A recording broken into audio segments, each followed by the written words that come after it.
Chapter 10. For a few days after his dismissal from Fenton's, Eddie actually felt quite excited. He was relieved. A great weight had been lifted from his shoulders. But this feeling did not last long, and he soon started to feel irritable and, later on, angry. For weeks he couldn't get Fenton's and Neil and Dominic out of his mind. He thought over and over again about the injustice of it all. He thought about all the arguments and frustrations. All the work he had done. All the work he could have done. Wasted. He missed his colleagues and a sense of belonging, and he missed going to Russia and working with Dima and the team. To cheer himself up, he tried to remind himself that, apart from people like Dominic, there were things he would not miss, like emails. On the day Eddie left Fenton's for the last time, there were over 400 unanswered emails in his inbox. Eddie always tried to get back to people, but it had become impossible. Every time he got rid of one email, a dozen more would appear within half an hour. The world had gone mad, he thought. At first, like everyone else, Eddie had welcomed the new form of communication. It was neat, cheap, fast and flexible. But soon it dragged him down. He didn't like to admit it, but Dominic was right about not reading emails. They were never-ending. Dominic. Back in his mind again. Many times he had terrible thoughts about what he would like to do to Dominic, and to Neil for that matter. He thought of storming into the office and using Dominic's own golf clubs to smash up computers and break windows, and then going into the car park and doing his worst on Dominic's Mercedes. The shiny paintwork, the windows, all slashed, scratched and broken. It felt good, but his conscience would not let him. In the end, he followed Lynn's advice, which was to get out of the house more and go for walks, or go swimming. Keep busy. Get some exercise.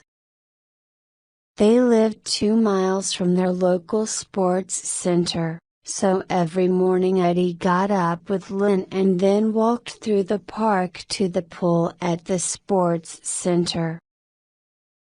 He made this his morning routine, but he couldn't get used to being in a swimming pool on a weekday morning at 10 a.m. He normally swam after work, so it was strange for him to find the pool almost empty, except for some elderly swimmers and sometimes small school groups. As he sat in the cafe afterwards, drinking a coffee or two, he always felt better. He wanted to stay there all day and hide. Then his heart would sink at the thought of heading home to nothing. In fairness, Eddie had started looking for jobs in the same week that he was fired.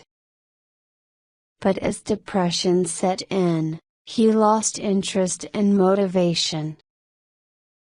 Then, to his alarm, he lost confidence. In a way, this was worse than the depression, but these were all new feelings and he was overwhelmed.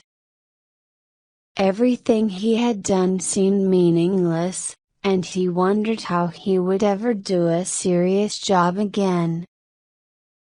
He and Lynn had enough money saved to last for about 4 months, but the time soon passed and there were no vacancies.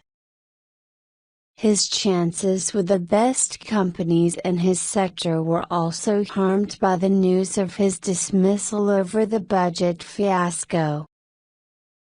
By the time there were a couple of opportunities, Eddie was physically unwell and his doctor had agreed he was not fit for work. It took time for sickness benefits to be paid, and with the two of them living on Lynn's small teaching salary, the financial pressures grew. Bills turned into reminders. Reminders turned into final reminders. And final reminders became phone calls from angry gas and electricity companies, TV companies and insurance companies. Then finally the bank called. Eddie was having a bad day anyway. This was the last thing he needed. "Hello, Mr. Monroe, this is CNTS Bank. May I ask you some security questions?" said a young male voice. "Not really," said Eddie. He almost hung up straight away. "I just want to ask you some security questions and then talk to you about your account," the voice insisted. "Well, how do I know you're the bank?" "You could be anyone," said Eddie. He had decided to stay on the phone, but he wasn't going to make it easy for the person at the other end. "I can assure you this is the CNTS Bank calling." "Okay, then, well, I can assure you that this is Mr. Monroe. What do you want?" "I can't do that, Mr. Monroe. I need to ask some security questions." "Well, my bank told me not to give my security questions away." "Mr. Monroe." "Ah, you don't know I am Mr. Monroe yet, do you?" said Eddie. "When is your date of birth?" "I'm not telling you that until you prove you are the bank." "All right, sir, ask me a question about your account." "Okay, how much money is in my account?" "I can't tell you that. I have to ask you some security questions first." Eddie hung up. 30 seconds later the phone rang again. Eddie considered ignoring it, but he was bored and was enjoying being in control for once. "Hello? Good morning, Mr. Monroe. This is CNTS Bank." "Hi, how are you?"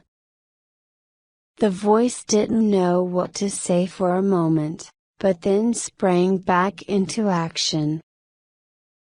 "I'm fine, thank you, sir." Eddie had to admit that the young man was professional. If he was annoyed, he was hiding it well. Eddie felt a little guilty, the man was only doing his job. Then he thought of Dominic and Neil and what bosses like them would do to such youthful enthusiasm. He realized that the voice was still speaking, but Eddie wasn't paying attention. "Sorry?" I wasn't listening, he said. That's okay, sir. I was just saying that we need to talk to you about your account, and I can get my supervisor if you wish. Eddie decided to give some ground. This was getting boring. Go on, I believe you. Your C&TS Bank. What do you want? Thank you, Mr. Monroe. I just need to ask you some security questions. Is that okay? Fine. Thank you. Can you confirm your telephone banking password? Chinatown. Thank you. And can you give me the second and last numbers in your security code? 8 and 3. Thank you, Mr. Monroe. You're welcome. That completes the security with you. I'm so pleased. I was calling because your account had insufficient funds to pay some direct debits this month, and your credit card with us is now stopped until you make further payments. Great. Thank you for telling me. Goodbye. No, Mr. Monroe. You are currently overdrawn by £3,478.11, and the balance on your credit card is £4,490.30. I have to ask if and when you will be making payments into your account. I have no idea. I've lost my job and I can't work. I'm thinking of doing the lottery on Saturday, so give me a call on Monday and I'll tell you if I can pay you or not. If it helps, I'll enter my bank account number and see if it wins. Mr. Monroe, my supervisor is here. He would like to have a word with you. Would that be okay? Not really. Eddie hung up. This time the phone did not ring again, which surprised Eddie in a way. He walked slowly into the kitchen, made a coffee, picked up the newspaper and sat in an armchair to flick through the pages to see what was on TV. Chapter 11. Eddie went back inside the ship and made his way to the toilets, where he locked himself inside a cubicle. He was shaking and sweating.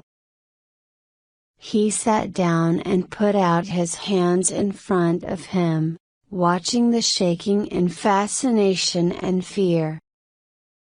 He could feel the pain in his chest now, and his ear was sore. He wiped his face with the palm of his hand. There was blood coming from his nose. He used some toilet paper to stop the bleeding. He felt exhausted. Eddie stayed where he was for about 10 minutes. The toilets were empty and no one else came in during that time.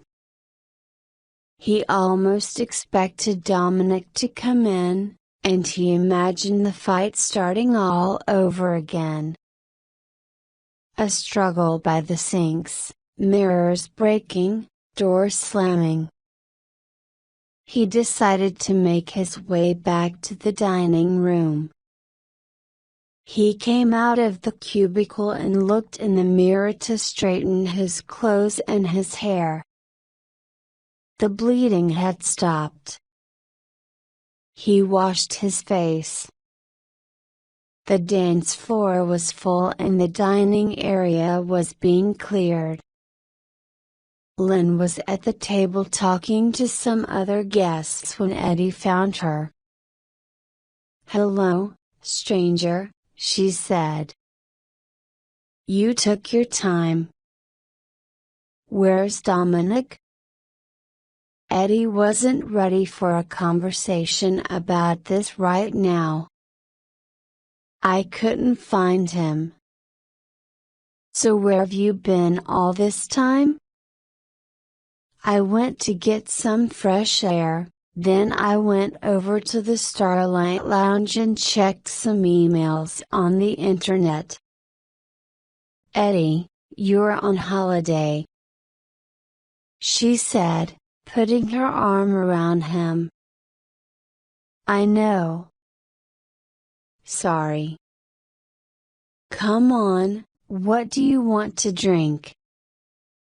"I'll have a large scotch." "No ice." "Really?" "Well, why not? We're on holiday." Eddie tried to smile. His ear and nose were stinging. His chest ached. Maybe he had a broken rib? "Okay. Wait here. I'll get them," she said, and Eddie turned to watch the dancing and the band. He was calmer now. The shock felt less. He glanced over at the band and saw Jen looking at him, and she gave a small wave. He waved back, but suddenly wondered if she was in fact waving to Dominic somehow. He looked behind him, but Dominic wasn't there. When Lynn came back, they had their drinks and danced for a while.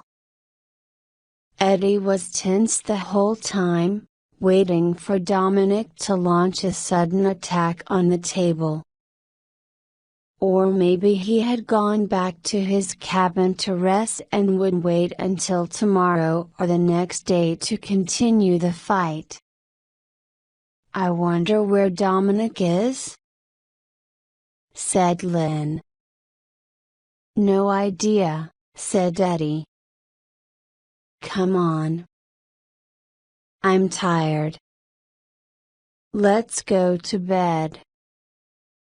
Even as they reached the cabin, Eddie was looking around for Dominic, but he knew now that he must have gone to his own cabin. He felt relieved as they walked in, and he sat down on the couch. Lynn was looking in the mirror, taking off her necklace and earrings. In the mirror she watched Eddie sitting down. "You okay?"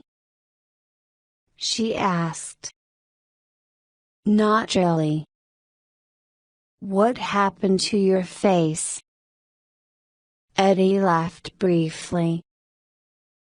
He suddenly saw the absurdity of it all. "I had a fight with Dominic," he said, looking at the bruises on his hands. "You mean you had an argument?" "No, I mean I had a fight. A proper fight. You know, where people hit each other a few times." He was trying to laugh again, but the tears in his eyes and on his cheeks were not happy ones. Lynn stopped what she was doing and came to sit beside Eddie. "You're shaking." "Yeah." "What happened?" she asked. "To be honest, I can't really remember. It all happened so fast. We were outside on deck 1 minute, and the next I was trying to strangle him. Eddie made a strangling gesture with his hands, and again he saw that they were shaking. What? I know. I can't really believe it myself. At one point I think he was going to pass out. I almost pushed him over the side. Eddie. He was shaking his head. Was anyone watching all this? You must have looked like madmen. Number. It was just us. By the lifeboats. Where is he now? Asked Lynn. I don't know. I thought he followed me back inside, but he must have gone back to his cabin. Lynn got Eddie a glass of water. Thanks, he said. Sorry. I can't believe this. You're like a pair of kids. It's one thing to find him on board, but it's another to start fighting like kids in a playground. He started it, said Eddie. Listen to yourself, Ed. I know. Look, it's a shock that he's on the same cruise, I admit, and I know it brings it all back. But I thought the plan was to keep a low profile now. Ignore him. Forget him. How can we forget him when he's on the same cruise ship? Well, we'll have to manage, and I suggest we wait and see what happens. If he approaches you at breakfast or something, don't get involved. Apologize and walk away. Apologize? Okay, well, maybe not apologize. Just ignore him. Promise? Yes, I promise, said Eddie. Chapter 12. 6 months had passed since Eddie's departure from Fenton's, and no work offers were coming in. Summer was over and the evenings were getting darker. Eddie had lost weight and his relationship with Lynn was in a bad way. Either they argued over most things or they didn't speak at all. One Thursday afternoon Lynn came in from work and Eddie was sitting in his armchair as usual, watching a TV show from America. A couple and their neighbors were arguing over a dog. Lynn was soaking wet. The rain was heavy outside. These people are so stupid, he said, not looking up. This guy says he can't sleep because of his neighbor's dog, and the neighbor says the other guy's been shooting at it with an air rifle. It's okay. I'm fine, thanks. Don't get up, Lynn said, putting down heavy shopping bags as she came through the front door. So this guy. Eddie continued. The guy with the dog, is suing the other guy for $100,000 in damages. Lynn was neither interested nor amused. She took off her coat, picked up the bags and went into the kitchen. On the way, she threw the post onto the sofa. But the other guy, the guy with the gun, He's suing the dog owner because he says the dog barks all night and messes up his garden. Eddie knew he had already upset Lynn, but he stayed where he was. She was always upset these days. He decided to shout out the rest of his commentary so that Lynn could hear him in the kitchen. And now their wives are complaining that the men are obsessed with arguing with each other. They've been fighting over the dog for 3 years, and now they both want a divorce. Eddie heard Lynn say something from the kitchen. "What?" he shouted. "Nothing." "No, go on," he shouted. "What did you say?" "Nothing."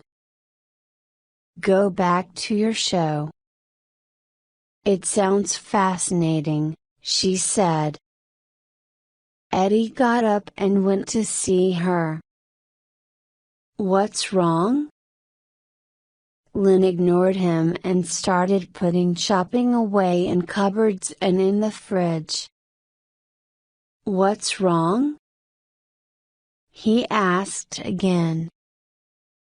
This time she stopped and looked at Eddie.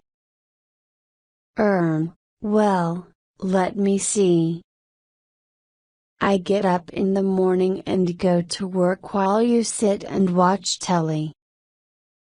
I come in from work, and you're still sitting and watching telly. I do the shopping, I get no help. I do the cooking, I get no help. I try to talk to you, and I get nothing. You used to have breakfast with me in the mornings, and now you don't get up at all. We never go out. Our friends don't call us. The house is a mess, and you're here all day making it messier. You don't clean up, you don't tidy. You look a mess. Thanks very much. And I don't hear anything positive from you about anything. Anything. I'm sick of it. There was a pause after she stopped. Bad day then?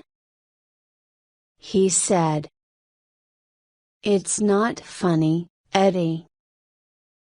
I worry so much about you, your job situation, money, and then I go into work and I have at least 25 kids in my class all day.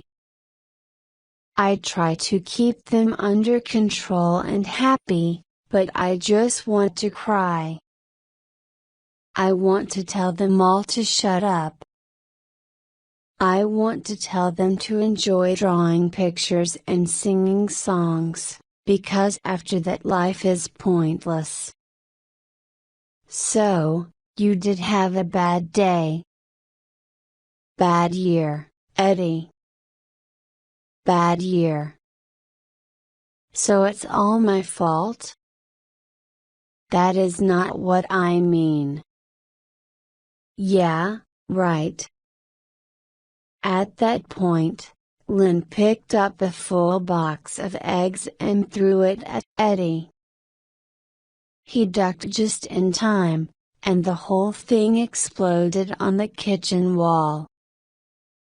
I guess we can have omelets for dinner, said Eddie, but he knew things had gone too far. You can have omelets for dinner. I'm going out. Where to? I'm going to Angela's. Angela's? That's 2 hours away. When will you be back? Saturday. Saturday? Maybe Sunday.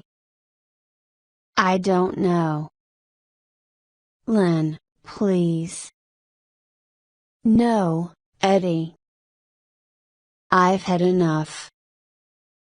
We're broke, worse than broke, we're in so much debt. You've got no job and you can't get a job, or you don't want one. I don't know. Lynn, listen to me. You sit in the house all day, feeling sorry for yourself. Lynn. She was crying now. And it isn't getting better, she sobbed. It's getting worse and I hate it. I'm sorry you lost your job, and I'm sorry it made you ill. I'm sorry I'm not strong enough now, but I can't help you anymore. I tried. I've lost you. You're here, but you're not here. I want a break. We want a break. No, Lynn. Please, we have to talk. I'll call you when I get to Angela's. She was walking out of the kitchen and into the hall. She opened the door under the stairs and took out an overnight bag. Eddie could see she had already packed it. I don't believe this. You're leaving me? Number. I'll be back on Sunday. Maybe. I don't know. This is ridiculous. You can't go. Lynn, we've been together for 10 years. She was putting on her coat. What about your job? I don't care about the job. You don't care about work. Now I don't care about work. She was walking down the hall towards the front door. Eddie grabbed her arm. Get your hands off me. Lynn. Get your hands off me. He let go. Lynn, I'm sorry. But she had walked out of the door and got into her car, and was driving down the road. Eddie stood in the doorway and watched the car disappear. The rain had stopped, but the clouds were ready for another storm. He went back inside and the house felt very strange. Panic was in his mind, heart and stomach. The kitchen door was open, and he saw broken eggs dripping off the clock and down the wall. He sat down on the sofa.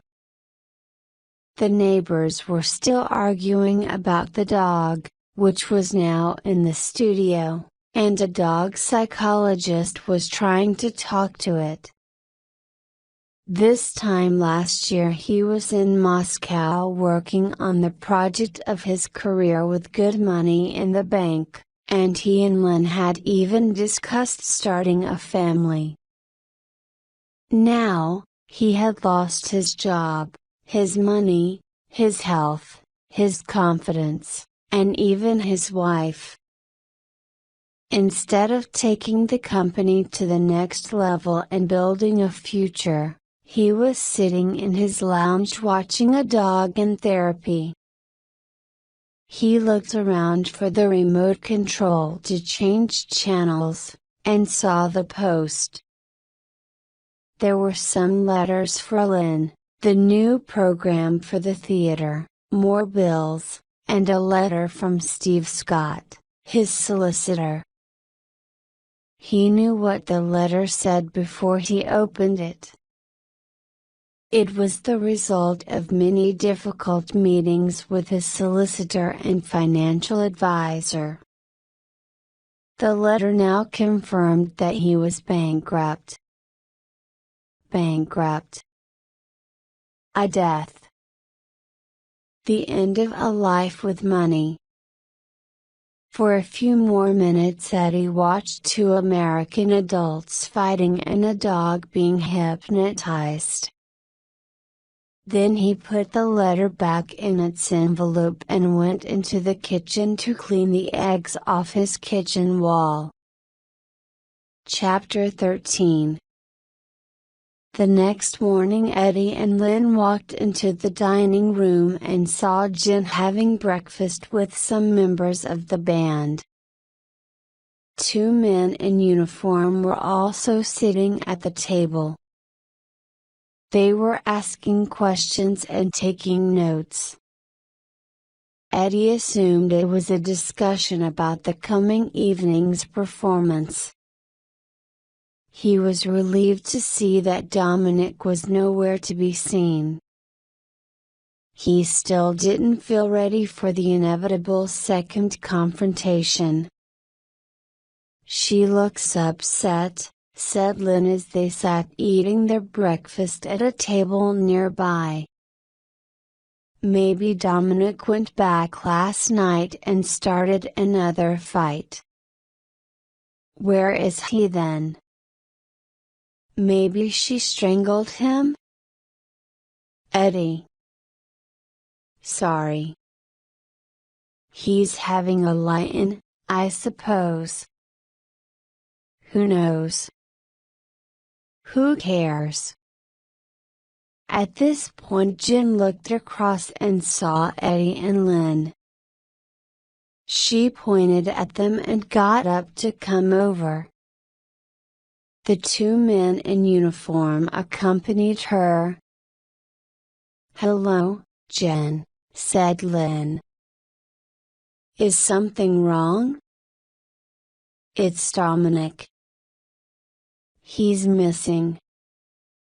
He never came back last night." "Have you seen him?" Eddie went cold. Lynn looked at him.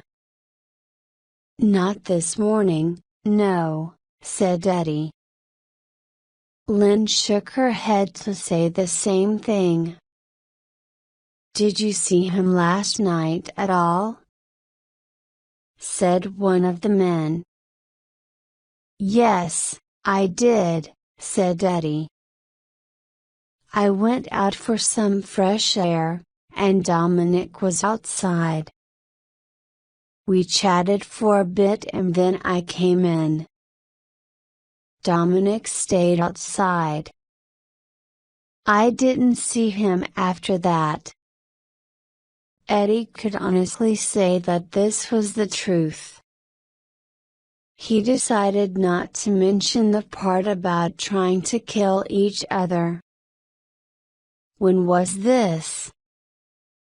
asked the other man. "Oh, about midnight, I think. Or just after." "What did you talk about?" "Not much really. The cruise, the weather, the food, that kind of thing." Eddie decided he needed to tell them more. Just in case people became suspicious. Get his story out first. "I remembered him from a long time ago, though," he said. "What do you mean?" asked the second man, looking up from his notes. "Mr. Stevens used to work at the same company as me years ago, at Fenton's, a software manufacturer in the UK. He was the divisional boss for a while. I was in sales. When Lynn and I first saw him yesterday, we weren't sure if it was him or not. I wasn't feeling well anyway, so we thought we'd meet him later and find out then." "And was it him? You knew him from work?" "Yes." "And did you talk to him about it when you saw him later?"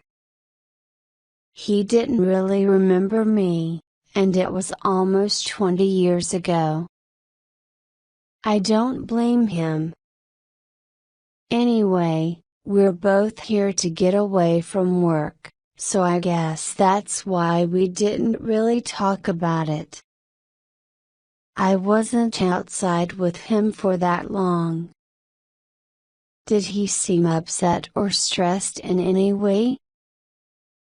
Eddie suddenly recalled Dominic's face again. He had looked very upset and considerably stressed when Eddie had his hands around his neck. "Not particularly."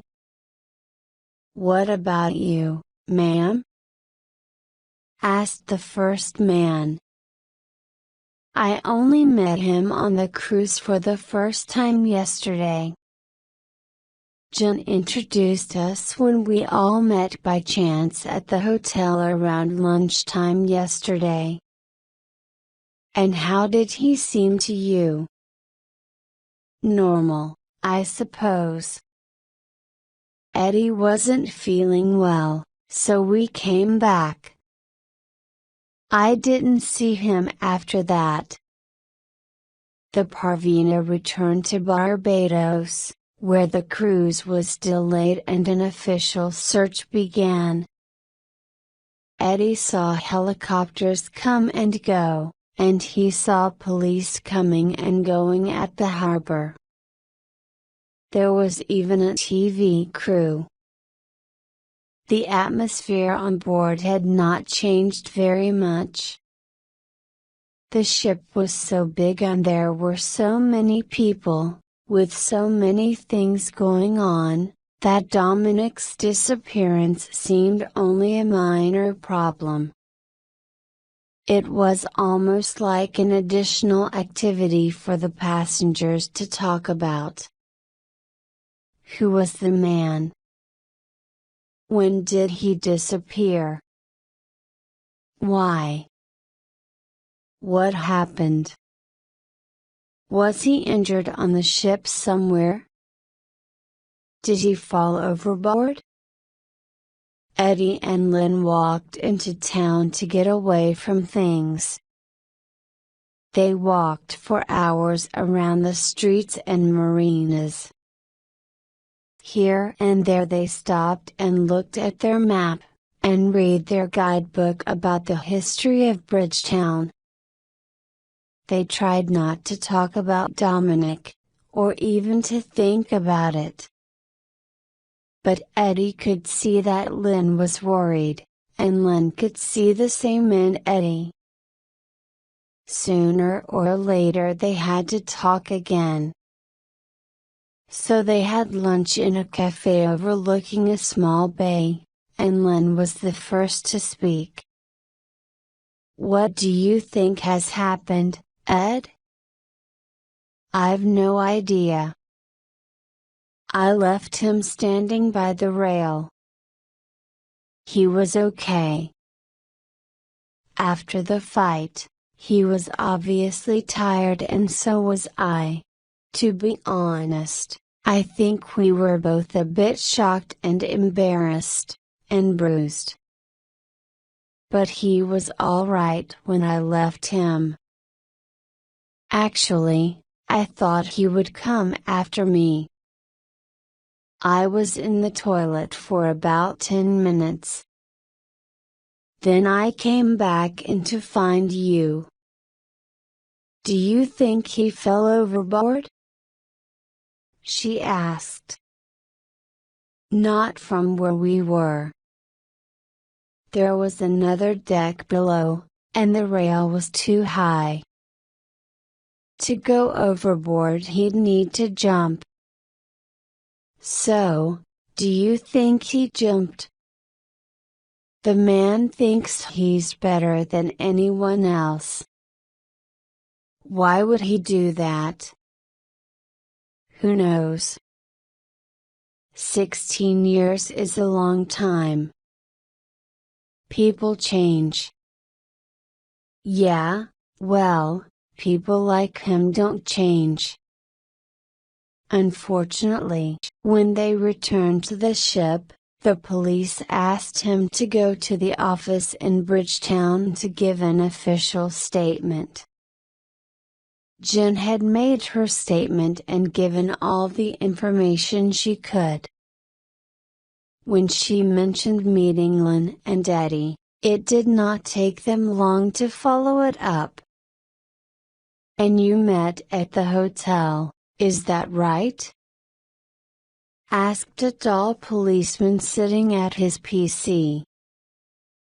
Yes. Were you friends? No, but I worked with him many years ago. We never stayed in touch. We were only colleagues, and I never knew much about him or his life. I couldn't believe it when I saw him again after so long. He didn't even recognize me. So did you meet later, back on the boat? Not together, number. As I said, his girlfriend met my wife by chance. We met briefly at lunch, and we agreed to meet later for a drink. Eddie didn't mean to say that, but then he realized Jen had probably said it in her statement. Eddie waited for another question. The policeman looked up at him. How did he seem when you met him at the hotel? Happy? Sad? It was hard to tell, said Eddie. That was true. He had his sunglasses on the whole time. We only chatted for a few minutes. And did you meet for a drink? No, we didn't. We were supposed to meet at the bar after Jen, his girlfriend, finished her session with the band. I met him briefly on deck though. I see, said the policeman, tapping information on his keyboard. What did you talk about? Not much really. I was only with him for about 5 minutes, but I came inside because I was cold. Then Eddie thought he should add something else. I was hoping to find out what he'd been up to since the old days, but I never saw him after that. Why not? I'm not sure, to be honest. I was with my wife for the evening, but we went back to our cabin earlier than we had planned. We were tired. I was feeling unwell. I was unwell at the hotel. Too much sun, I think. Ah, yes, Mr. Stevens' girlfriend mentioned that. What time did you go to your cabin? I have no idea.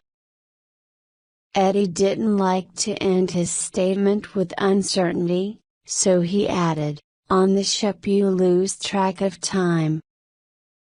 We both went to sleep. The first thing we heard about Dominic's disappearance was this morning when Jen came to tell us at breakfast. The policeman nodded and carried on typing. So what do you think has happened? Eddie asked the policeman. We're not allowed to say, Mr. Monroe. A thorough search of the ship and the area is being carried out. If we hear anything, there will be an announcement." "Is that all then?" asked Teddy. "Yes, thank you, that's all for now. We have your details if we have any more questions." "Okay," said Eddie. He got up and walked out of the office into the bright Caribbean sunshine. Chapter 14. In the end, Lynn stayed with Angela for 5 months. She told Eddie that she needed some time to feel normal again. They didn't argue anymore and it was only a separation, but it frightened Eddie. When Lynn left and stayed away for 5 months instead of 3 nights, he really thought he'd lost her forever. He was as lost and lonely as anyone can feel, but he knew this was a turning point. Losing Lynn was 1,000 times worse than losing his job, and he needed to make changes. As Clive said to him during that time, "When you hit rock bottom, the only way is up." It was a mess, however. Eddie's mental health was not good, and it got much worse when Lynn left. He couldn't find work, and his depression made it impossible to do so. Lynn also lost her job when she didn't come back immediately. They had to sell the house and furniture to cover all their debts, and they were no longer in a position to borrow money to start again. Steve Scott, their solicitor, was an enormous help to both of them, handling their finances and their legal problems. He did everything except start a divorce action for them, and they had Clive to thank for that. Clive realized that the separation could not last long, and he kept in touch with both of them to make sure that it didn't result in total breakdown. By Christmas that year Eddie was staying at Clive's and Lynn was still at Angela's. On New Year's Day Eddie called Lynn to give her his best wishes. "Happy New Year," he said. "Same to you." "All the best," she said. "I hope it's better than the last one," he said. "That won't be difficult." "It couldn't be worse," she said. Silence. "It's strange," said Eddie. "We have never been apart on New Year's Eve." "No," said Lynn. "What did you do?" "Well, you know me. I don't like it much. Angela and I stayed in on our own and watched DVDs. Then some neighbors came around just before midnight. We got to bed around 2 o'clock. Sounds good." "Not really." "Why?" "Well, you know," she said. Eddie knew. "Yes," he said. "You?" asked Lynn. "What? What did you do?" "Oh, Clive and I went to the pub and stayed there until about 1. It was okay." "How is Clive?" "He's here." Do you want to speak to him? No, it's all right. I'll text him. Okay. A pause. Lynn? Said Eddie eventually. I'm still here. I miss you. I know. Come back. Please. I can't. Why? Because you haven't got a house, and neither have I. They both laughed a little. Okay. If I get a house, will you come back?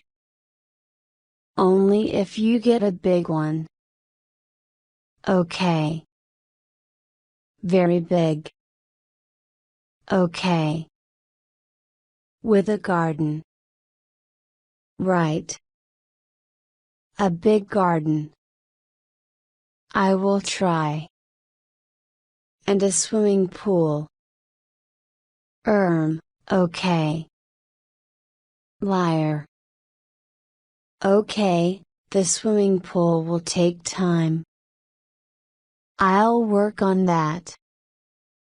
Fine. A large bathroom and modern kitchen will be okay instead. With or without egg on the walls? He heard her laugh on the other end. Another pause.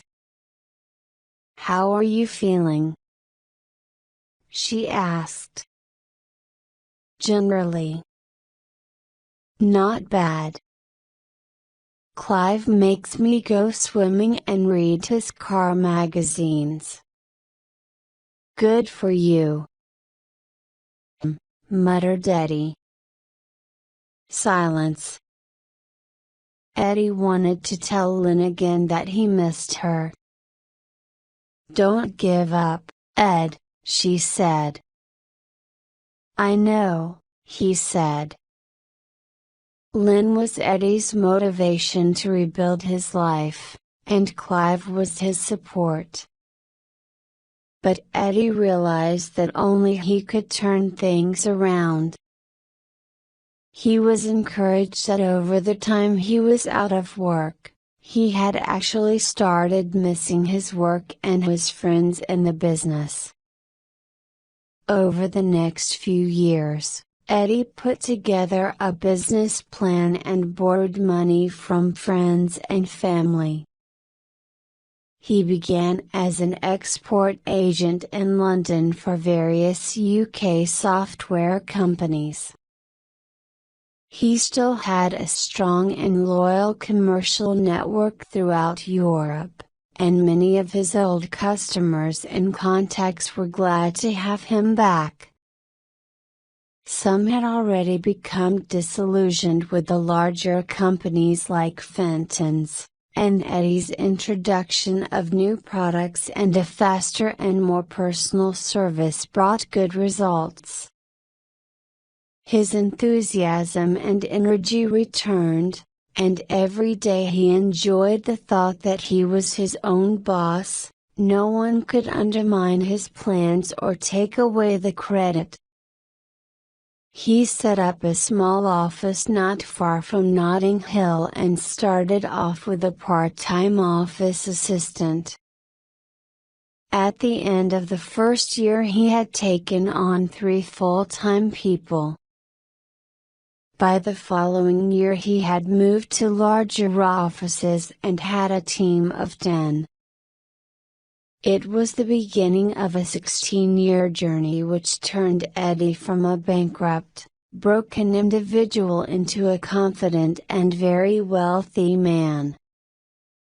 Over time Eddie poached some of the team from Fenton's, including Clive, who soon joined him as a partner. Clive then headhunted some of the best people from Fenton's production and development team. With investment from some overseas partners, They then created a series of online titles for companies to provide general training, systems and platforms to run their businesses. This was a turning point.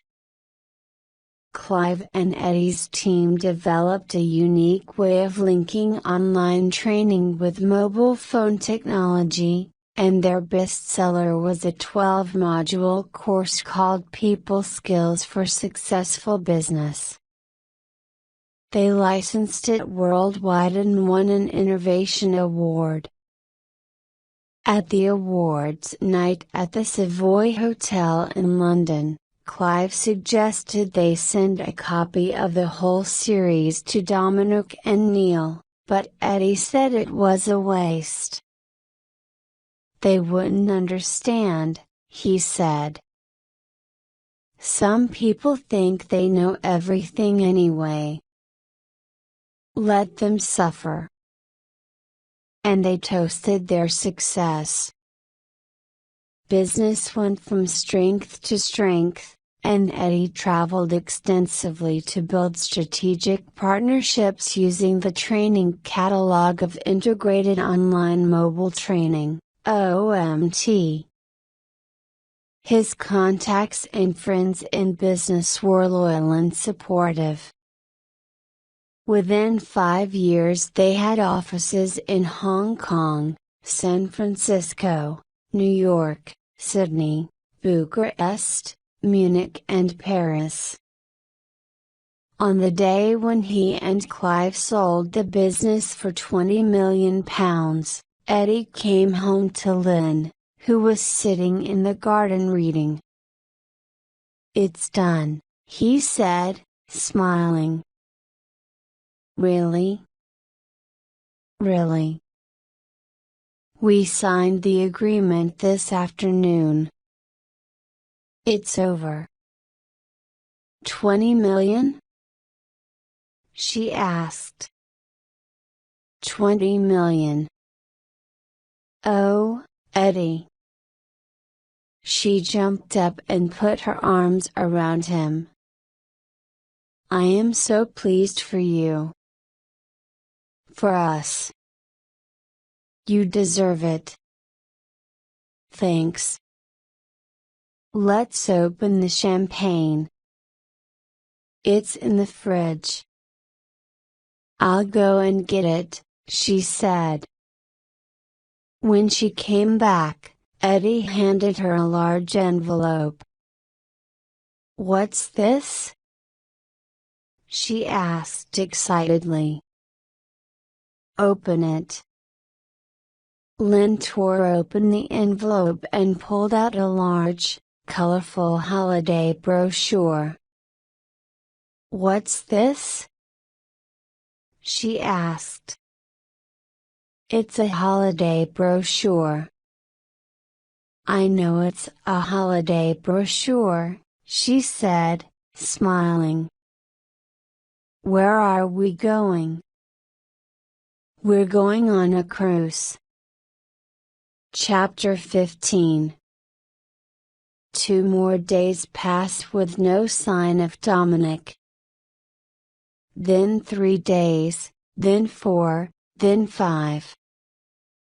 Soon a whole week had passed. Eventually the authorities decided to call off the search, and let the ship continue on its voyage. The shipping line did not want to cause any further inconvenience for the passengers. The longer they stayed there, the more bad publicity they faced from the press. From their point of view, the sooner things got back to normal, the better. Cruise life continued and the Parvena took Eddie and Lynn, and its mystery, to St. Lucia, Antigua, Martinique and Grenada. Back in Barbados, before flying home, Eddie and Lynn went shopping and stopped at a cafe. The TV was on by the bar, but the sound was off. Eddie stared at the news and saw some familiar pictures of the ship, the helicopter searches, and the same photograph of Dominic that was used in all the reports of his disappearance. They had seen all these pictures before, but this time the report seemed to continue with interviews with people back in the UK. Eddie could see a businessman talking to a TV journalist. Then another. Then there were pictures of some buildings. They were offices where Dominic had worked, but Eddie didn't recognize them. There were pictures of Dominic's house, and an interview with an elderly couple. The caption read that they were Dominic's neighbors. There was no time to get up and see if he could turn on the sound before the news moved on to another topic. Len, they've just shown the report on Dominic again. But they're showing more stuff from home and about where he worked, and interviews with his neighbors. Well, everyone loves a good mystery, I suppose, she said.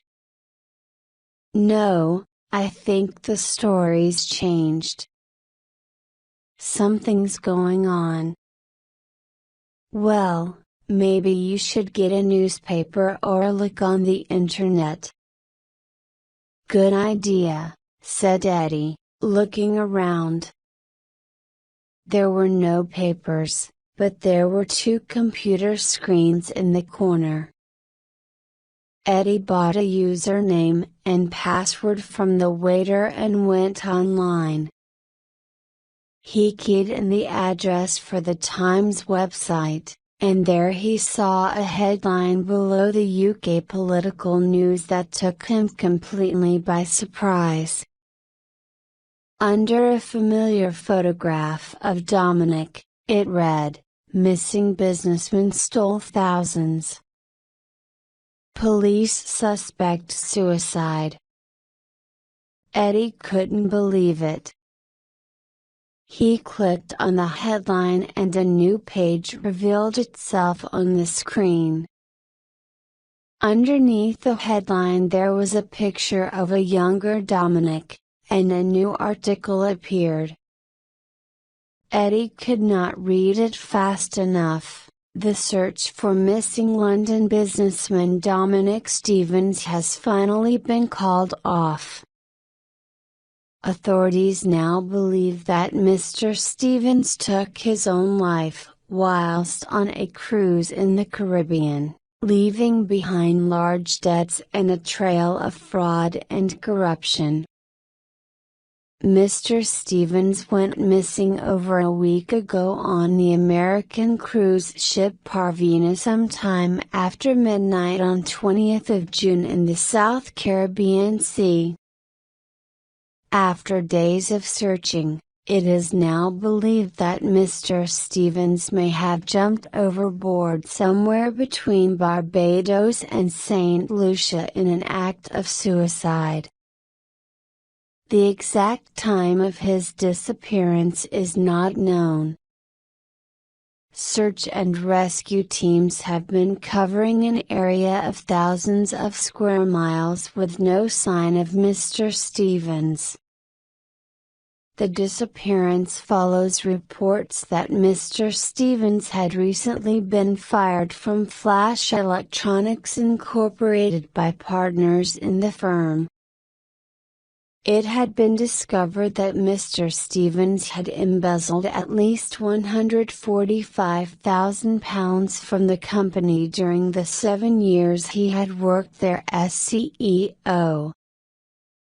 Further interviews with police are also being held at other companies, who have also reported acts of fraud, corruption and intimidation in connection with Mr. Stevens. The 61-year-old businessman was due to appear in court on 15th of June, charged with theft, but failed to make an appearance. He was reported missing by his wife, Margaret Stevens, but it is believed Mr. Stevens left the country on 16th of June to join the cruise ship Parvina. Friends and colleagues spoke of their shock and disappointment. Eddie looked up from the screen and turned around to Lynn, who was sipping an iced tea. "Lynn, you're not going to believe this," he said. On the last night of the cruise, Eddie and Lynn had a quiet dinner together in the Starlight Lounge, danced for a while, and then went for a walk on deck before bed. Although the day's intense humidity had gone, the evening was still warm. The sky was clear, and bright stars mixed once more with island lights on the far horizon. Eddie leaned on the rail and looked out. "I'm going to miss all this," he said. "I know." "Me too. But we can do it again, can't we?" "Yes. Definitely. But maybe next time we can do it without your ex-boss turning up and creating an international incident." Eddie smiled. "Well, if he does turn up next time, he'll have a lot of explaining to do." Unbelievable. It's like a story from a film or a book. Yes. Truth is often stranger than fiction. A pause. Both of them looked out to sea. "Do you really think he's out there?" asked Lynn. "He must be. He's not on the ship, that's for sure." "It's a scary thought." "He must have been so desperate, to jump off a ship at sea." "If he did jump." "Can you imagine?" said Lynn. "Maybe he fell." "Maybe you pushed him," she said, smiling and nudging Eddie in the side with her elbow. It still hurt where Dominic had punched him. The man was still a pain in his side. "Maybe someone else pushed him?" suggested Eddie. Back home there was probably a long queue of people waiting to do something like that to him, and to all the superior-minded, arrogant Dominics of the world. "Sad," she said. "Very," said Eddie. "Some are pushed and some jump anyway. That's the way it is. That's the way it's always been. The trick is what you do next." Eddie took a deep, relaxed breath, let out a long sigh and looked out to sea to the Caribbean horizon once more and for the last time. And then he smiled. It was very clear to him now. He could easily make out the difference between the stars and the lights of the island, and he wondered why he had never noticed it before.